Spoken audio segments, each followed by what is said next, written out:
Assalamualaikum John. Nah, ketemu lagi di channel Tukang Sayur. Jadi di episode kali ini saya akan mengajak kalian untuk melakukan proses pemupukan pada fase pembuahan seperti ini. Jadi untuk jenis pupuknya seperti apa, aplikasi seperti apa, bakal saya jelaskan tuntas dalam video kali ini. Jadi ikutin terus, mudah-mudahan informasinya bermanfaat.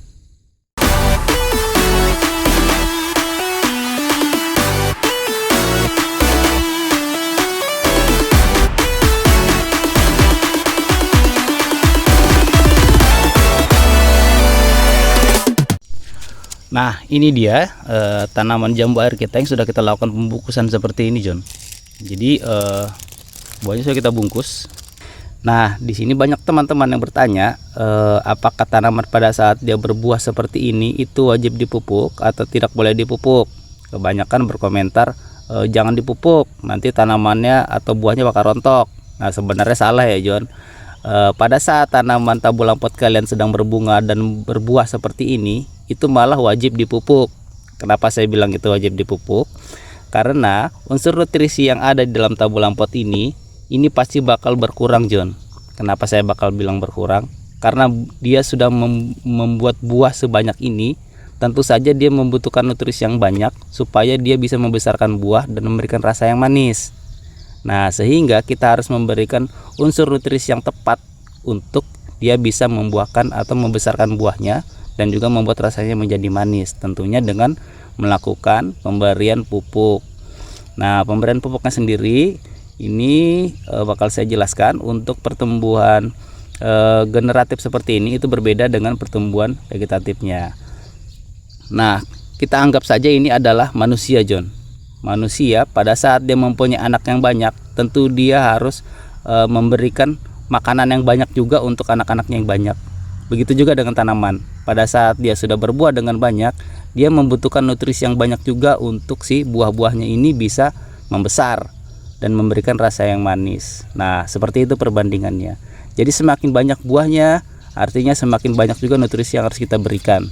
Tapi jangan overdosis, karena kalau terlalu overdosis nanti bisa-bisa tanamannya mati dan juga buahnya menjadi rontok. Jadi pemberian aplikasinya sesuai dosis, sesuai takaran dan yang tepat, dengan rotasi yang baik juga, sehingga nanti buah-buahnya akan menjadi maksimal besarnya dan juga memberikan rasa yang manis tentunya. Nah, untuk jenis pupuk sendiri itu tiap fasenya berbeda ya, John. Untuk fase vegetatif, pada saat kita perawatan, pembentukan batang, cabang dan daun, itu jenis pupuknya berbeda dengan fase generatif. Pada saat dia sudah melakukan pembuahan seperti ini, menumbuhkan bunga dan membentuk buah. Nah, pada fase vegetatif biasanya kita menggunakan NPK 16-16-16 atau juga bisa kita buat kompos ya, John, dan pupuk kandang. Tapi pada saat dia sudah membentuk buah seperti ini, kandungan unsur hara yang dibutuhkan oleh tanaman itu sudah berbeda, John. Berbedanya di mana? Itu adalah kebutuhan nutrisinya itu berbeda. Pada saat sudah pertumbuhan generatif seperti ini, pada saat mereka sudah mengeluarkan buah seperti ini, nah itu jenis pupuknya itu sudah, atau unsur haranya itu sudah beda ya yang dibutuhkan. Dia lebih membutuhkan unsur P dan K yang lebih besar daripada unsur nitrogennya. Sementara pada saat pertumbuhan vegetatifnya itu mereka membutuhkan semua unsur itu, N, P dan K yang berimbang. Nah, sementara pada saat dia sudah mulai menunjukkan buah seperti ini wajib unsur P dan K. K-nya itu utamakan yang lebih tinggi, K itu kaliumnya ya, John, dan itu lebih tinggi. Dan itu untuk jenis pupuknya bisa kalian pilih di toko-toko pertanian yang memiliki unsur kalium yang lebih tinggi. Oke, John, jadi jenis pupuknya seperti ini yang sering saya pakai untuk pembungaan atau pada saat dia sudah berbuah. Ini bukan endorse ya, kita nggak endorse nih. Tapi di sini kita bakal jelaskan kenapa saya pilih pupuk KNO3. Karena di sini kandungan unsur haranya dia memiliki unsur hara nitrogen yang rendah, cuma 13%, sementara pupuk kaliumnya itu ada 45%. Artinya unsur kaliumnya lebih besar daripada nitrogennya, dimana nanti unsur kalium ini digunakan untuk pembesaran si buah dan juga untuk menjaga si buah supaya tidak rontok. Nah, di sini dijelaskan pupuk NO3 itu mengandung unsur kalium yang tinggi sehingga mampu mencegah kerontokan bunga dan buah, kemudian meningkatkan hasil panen tanaman dan buah-buahan. Nah, itu jelas ya, sudah John. Makanya kenapa untuk pada saat tanaman sedang berbuah seperti ini, kita membutuhkan pupuk dengan kalium yang lebih tinggi.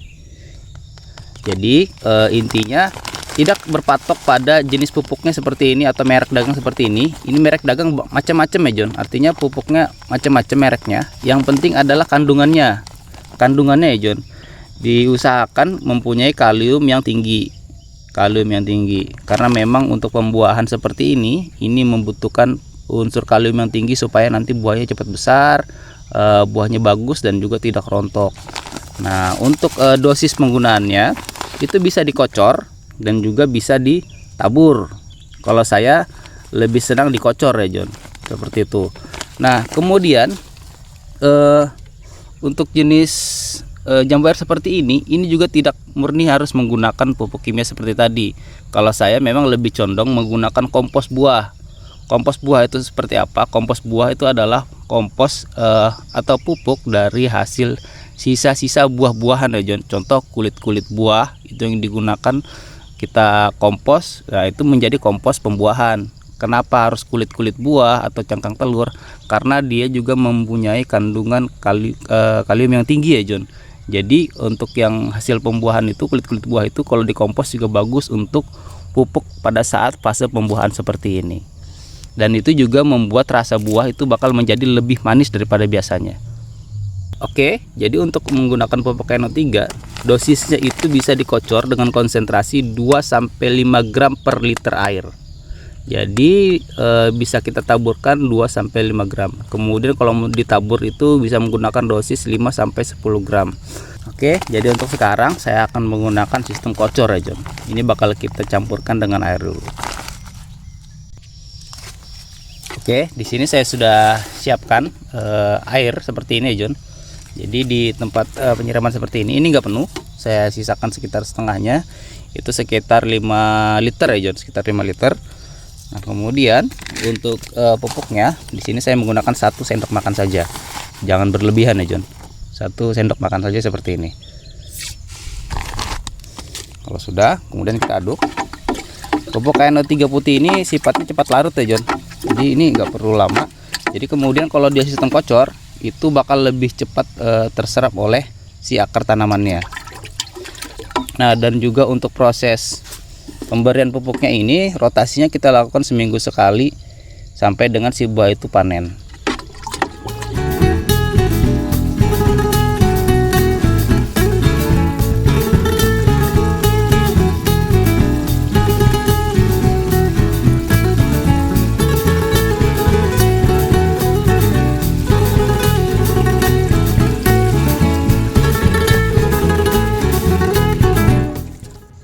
Oke, itu tadi proses pemupukan yang kita lakukan pada saat tanaman sedang berbuah seperti ini.